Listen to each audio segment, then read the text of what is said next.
میں اس بد کردار بد چلن آدمی سے شادی نہیں کروں گی۔ دانیہ کی چیخ گھر میں گونجی اور سب کو سانپ سونگھ گیا۔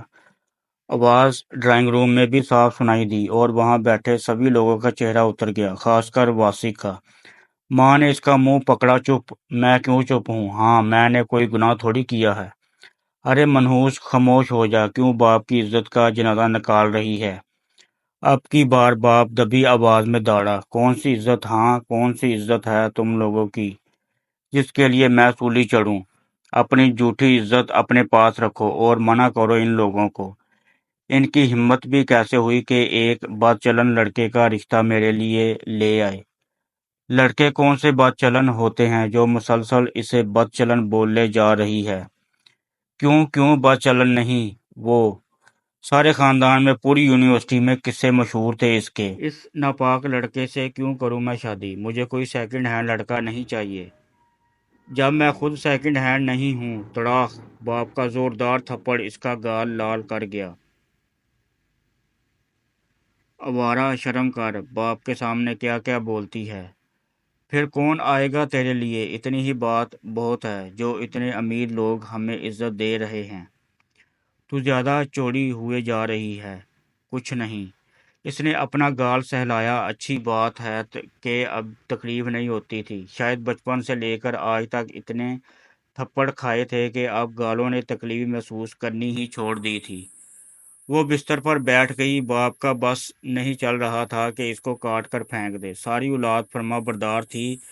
یہ منحوس پتہ نہیں کہاں کی پیداوار تھی۔ اچانک قدموں کی چاپ سنائی دی اور واسق کی ماں کمرے میں داخل ہوئی۔ ہم نے سب سن لیا۔ واسق کے بابا کہہ بھی رہے تھے کہ ان نیچ لوگوں کے گھر آنے کی ضرورت نہیں، مگر میں پھر بھی لحاظ میں آ گئی کہ گھر کی بچی ہے۔ مجھے کیا پتا تھا یہ تو تمہارے ہاتھوں میں ہی نہیں۔ بس جی کیا کروں، میں خود اس سے تنگ ہوں۔ اس آوارہ کو باپ کی بھی عزت کا خیال نہیں۔ سب اس پر تھو تھو کر کے چلے گئے۔ ایک آوارہ لڑکی، ایک خودسر نافرمان اولاد، جہنمی بدبخت، اس عمر میں ماں باپ کے ذلیل کروانے والی۔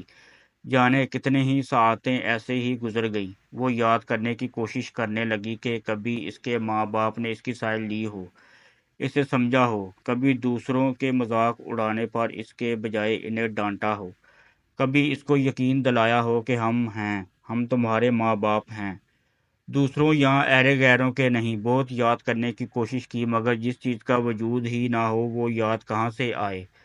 اسے لگا وہ ایک یتیم لڑکی ہے جو ماں باپ کے ہوتے ہوئے بھی یتیموں جیسی زندگی گزارتی آئی ہے۔ جب چاہا کسی نے کچھ بھی کہہ دیا، آگے سے انہیں روکنے ٹوکنے والا کوئی نہیں۔ اسے وحشت ہونے لگی۔ اٹھ کر کھڑکی کے کواڑ کھولے تو ذرا سانس آئی۔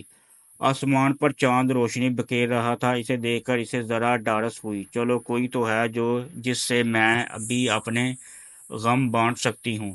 چاند کو دیکھتے دیکھتے جانے کب اس کی آنکھ لگ گئی۔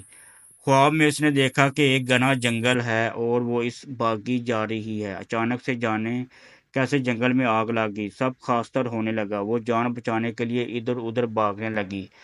دھوئیں سے اس کا دم گھٹنے لگا۔ اچانک اس کے آنکھ کھل گئی۔ شاید تپش زیادہ ہو گئی تھی۔ نازک جسم اسے برداشت نہیں کر پایا۔ زیادہ دیر برداشت کرنا بھی نہیں تھا ویسے۔ پیٹرول سے لتھڑے شعلوں میں لپٹے اپنے وجود کو راکھ ہوتے دیکھتے اس کی آنکھیں دھندلانے لگیں۔ دھوئیں کے اس پار اسے اپنے باپ اور بھائی کا چہرہ دکھائی دیا۔ اطمینان بھرا چہرہ۔ بہت کر لی اپنی من مانی، بہت اچھال کی ہماری عزت، اب مزید ہماری رسوائی نہیں ہوگی۔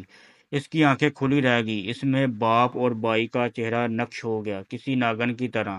کہتے ہیں ناگ یا ناگن کو کوئی مار دے تو وہ اپنے جوڑے کی آنکھوں کے عکس سے عطل تک پہنچ جاتا ہے، پر یہاں کوئی اس کے قتل تک نہیں پہنچ جائے گا، چاہے اس کی آنکھوں کے نقش دیکھ بھی لے۔ جب بھی اس کی روح ایک جھٹکے سے خاک ہونے وجود سے نکلی اور ان اربوں ناشدہ عورتوں کی روحوں کے گروہ میں شامل ہوگی جو ازل سے اپنی من مانی کی سزا دنیاوی خداؤں سے پاتی آئی ہیں اور ہمیشہ پاتی رہیں گی۔